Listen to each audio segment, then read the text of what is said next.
Enregistrer ça, la caméra. Oui. Vas-y.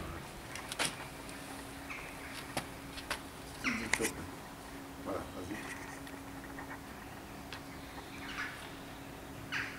J'y vais. 7 ans. 7 ans déjà que M.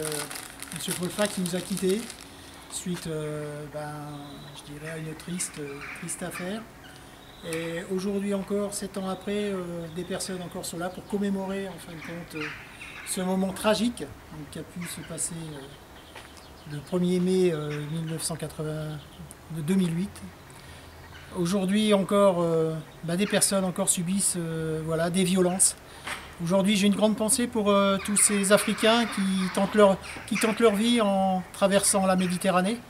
Beaucoup, malheureusement, n'arrivent pas en Europe, meurent et dans l'indifférence.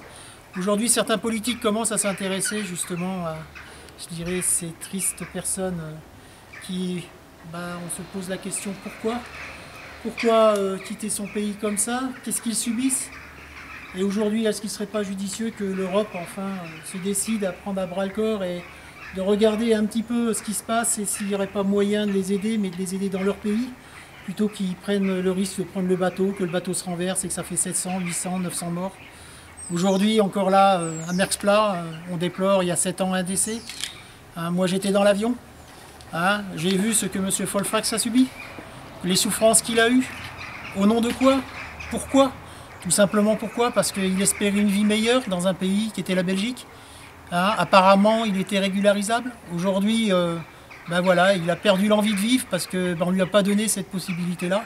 On l'a tellement humilié, on lui a fait tellement de mal et tellement de souffrances auxquelles j'ai pu voir ce qui s'est passé, que je pense que M. Folfax n'avait plus de raison de vivre. Et moi, je trouve ça, une vie, c'est irremplaçable. Une vie, c'est important. Maintenant, c'est aux politiques de faire le nécessaire pour que jamais ça se reproduise. Parce qu'encore aujourd'hui, il y a peu de temps, il y a encore une personne qui a été violentée dans les avions de Bruxelles Airlines. Donc aujourd'hui, je me dis, il faut que ça s'arrête. Les vols commerciaux, c'est pas là pour brutaliser les gens. On est là pour voyager, pour prendre du plaisir. Et non pas qu'on ait des personnes qui viennent perturber les vols. Et après qu'on nous rende, nous, responsables d'avoir fait quoi que ce soit. Moi, je dis qu'une chose, c'est quand je monte dans un avion, je suis consentant.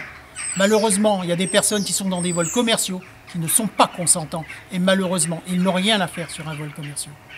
Voilà ce que j'ai à dire au niveau, pour que ce soit la Belgique, que ce soit la France, car la France, malheureusement, ne vaut pas mieux. Et les pays européens ne volent pas mieux. Donc aujourd'hui, que les compagnies aériennes arrêtent un petit peu de violer, en fin de compte, le code de l'aviation civile. Et qu'aujourd'hui, on se mette à le respecter. Je le répète, un vol commercial, c'est un vol où les gens sont consentants. Et pas des gens qui sont emmenés de force. Et en plus bâillonnés, voire entravés et malmenés.